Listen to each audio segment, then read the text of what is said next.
Is there a need for a pointless environment? Or location? It's where Prison Island was above before. But now, it's sunk into Bionis' head. and all that's left, there's nothing but blue imagery everywhere. Except now it's a map. Hey everyone, welcome to Xenoblade Chronicles. In the last episode, we went around Machna Forest, as well as the Fallen Arm, and killed some unique monsters, and had touching moments between Dunban, Fiora, Rhine, and at a push, ourselves. This episode, we're gonna be doing kind of the same thing. However, this episode is kind of special. And no, this guy does not make it special. In fact, it was kind of rude how he interrupted. I say that as I'm treating it insignificant while Melia's here. I do apologize. Right now, we are starting off with the final Telethia that Melia has to take down. Her imperial duties are at an end. This is deadly Medoro? Medoro. Anyway, as a tanky Telethia, attacks really aren't his forte. But still though, his attacks are as follows. Gore, because every enemy in the late game has got to have it apparently, and for good reason. It's a heavy hitter. Very heavy indeed. Next one is Fire Breath. Basic attack name as you can get. Frontal Arc inflicts blaze. The sound off is Karusu Wind 8. And that is a frontal wind arc which can hit for a hefty sum and can blow you down because that's what wind actually does. And finally, his status one is Winged Fury. He does it when he's at below half health and initializes his craze state.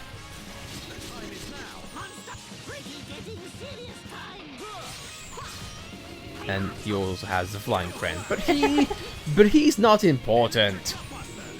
I've said this off and on about our other Telethia that we are seen of this nature, but maybe something that you could have done is that you could have him be the gatekeeper of this prison. Or maybe, at a push, have him be a cowardly high engine said, well, I want to join the winning side. So he was racing to Prison Island, but then I think got caught off by this. And also, can I say my notes are a bunch of rubbish because he has unleashed Delta Cannon and Lock On. Weird. It is not noted at all. How weird.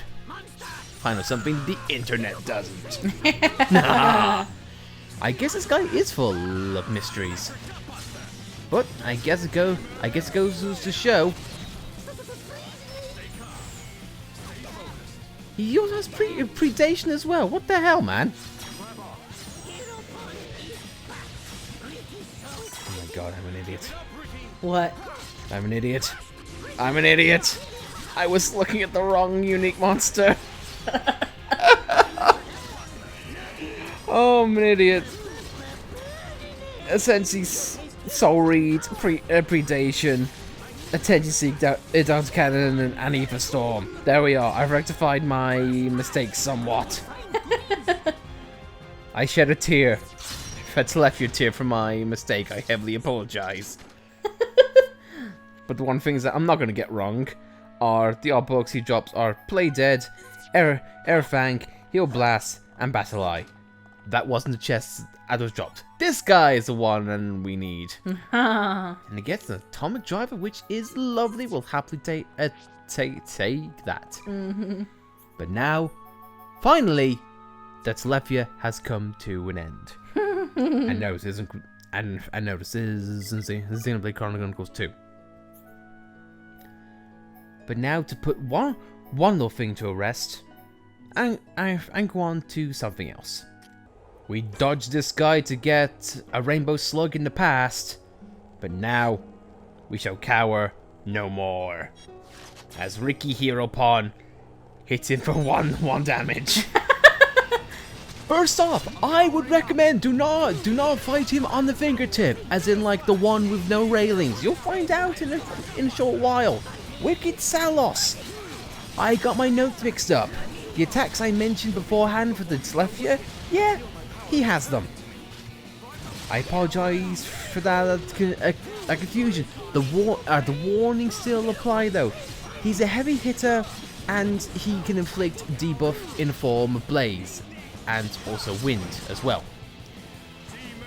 As you see with Rhine right there, that is what your biggest worry is going to be about. Ironically, we equipped Rhine to handle such things, but obviously he didn't do it. I don't think it would have worked with talent art though. We could have tried. Basically, his talent art can blow you down and send you to your death. That's your biggest worry in this fight. Yeah, sure. Heavy hitting's one thing, and you know, the craze state is another. But yeah, that's a long way down. Instant death.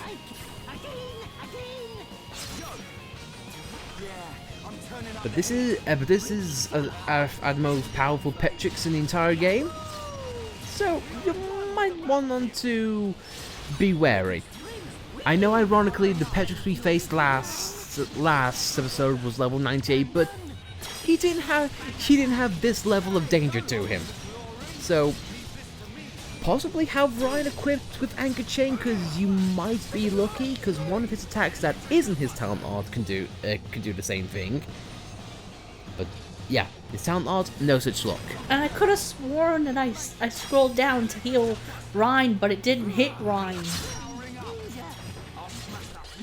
It's amazing how Ryan can screw something up, even in the future. And can we just get a quick shot of Ryan, please? Can we just, we couldn't save him, but I do like the notion of just watching him die and then coming back. Yeah, guys, I'm a ghost. I lived again. Yeah, Fire Breath is all well and good for blaze damage, but let's be honest, that's pittance. Real pittance. And a fun story about this guy before we finish him off. We didn't get a Rainbow Slug in our first playthrough until we were level 99, because we wanted to make sure this guy got taken out beforehand. We did not trust our luck of it raining, him being gone, and all of a sudden the raining stopped and him being spawned back in. Yes, I know it's silly, but it was us back then. But this is now, and now he's dead. Dunban, it was really awkward you didn't kill him, and now I look stupid. You make him dead yet? Ricky, no! Ricky survived being hit by a wall. Ricky wasn't made into a pancake. That means Ricky's strong and baby! Reward swords. Basically, if you want to grind up Fiora, that's the way to do it. We were hoping that would. I was hoping that would drop, because I was wanting to make a note of that. Oh boy, that is awesome. And you know what? You know what? He does that with pretty much nearly every character.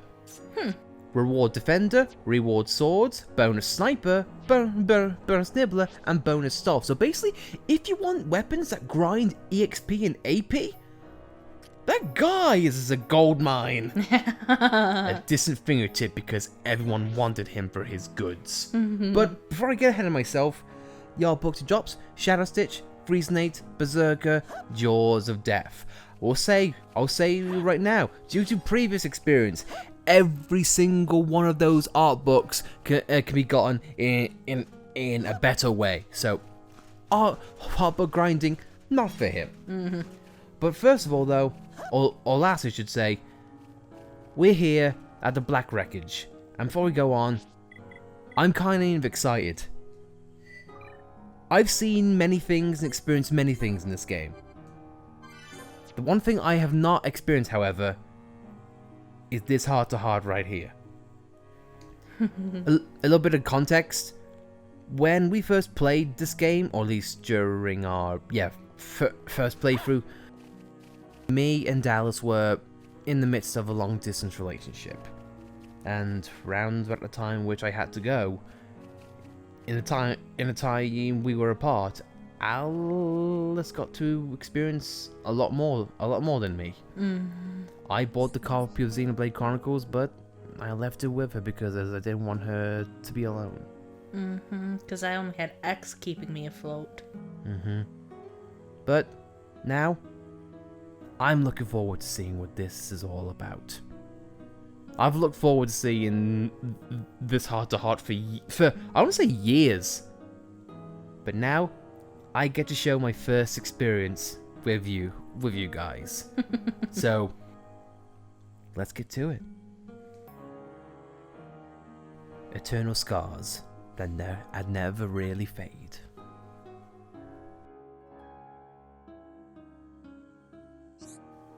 Dunban, I don't know how to ask this. What is it, Melia? The man in the metal-faced mechon, Mumkhar, I think? Were you and he acquainted before he became that thing? We were comrades in arms.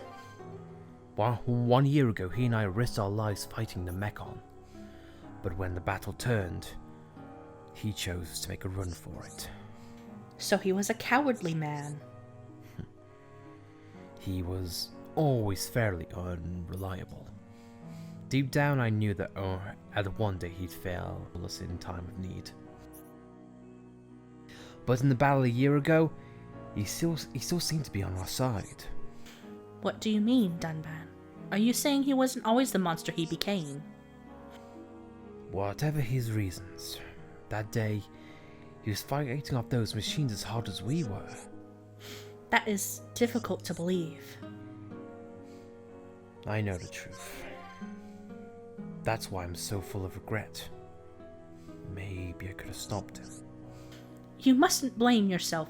You could not have stopped this. Perhaps, but it's complicated. I can't deny that he was a bit off on an unreliable fellow, but he saved my life countless times. And after I took up the Monardo, there was a definite change in him. He was taken by its power. I pity him. I just wish he realized. I wasn't a true heir to Monardo. Shulk was. He never should have had a reason to hate either of us. Dunban. Mumkhar, I doubt I'll ever forgive you for what you did. But I'll never forget you. And I hope you can find peace.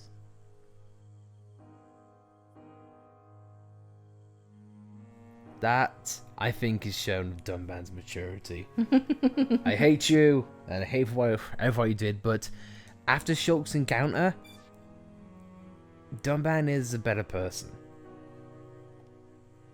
Speaking of which, I think Shulk showed Dunban a better path. Let's see how that turns out.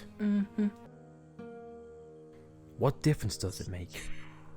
Well, I apologize. I didn't mean to sound so defensive. I just don't quite understand the relevance of your question. it is difficult to explain, but I need to know. I must know Dunban. He murdered my father, yet I know nothing about him.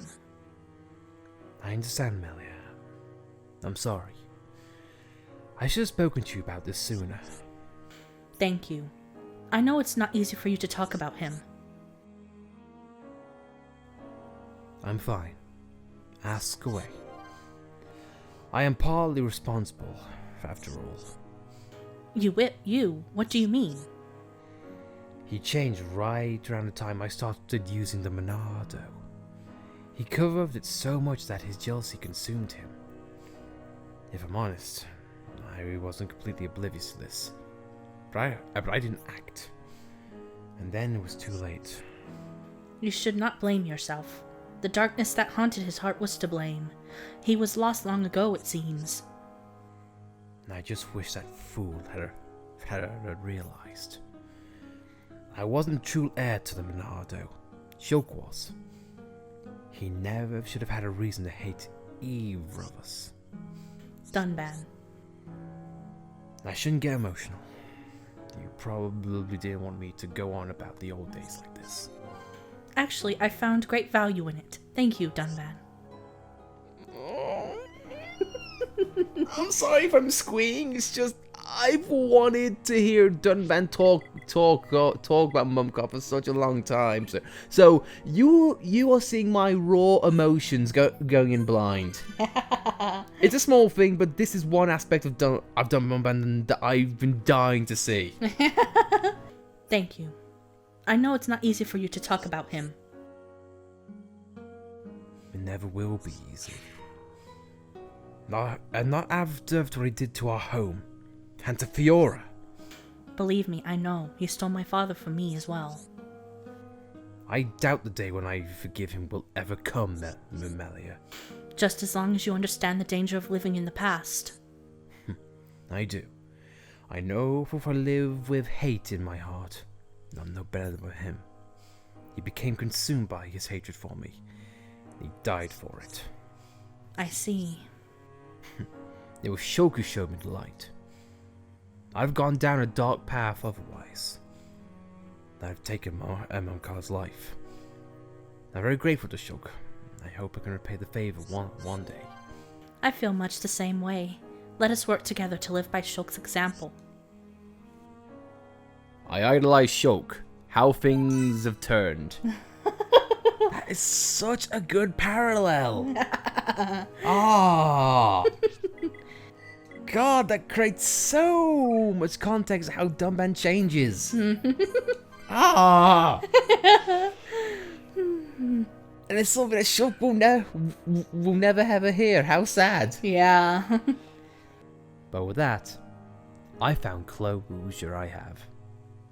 I've always wanted more context on Dunban's relationship with Mumkhar, and now I got it. And what's better? We may have a second chance to get more in the definitive edition with the show coming back. Mm-hmm. Might be Mumkhar's colony, it may not be, but there's always a chance. Yep. But guys, that was my raw reaction to that heart-to-heart, so I hope you found some kind of enjoyment with that, as well as the rest of this episode. So, if you liked the episode, be sure to like it. If you didn't like it, well, I hope you can go the same way as Dunban.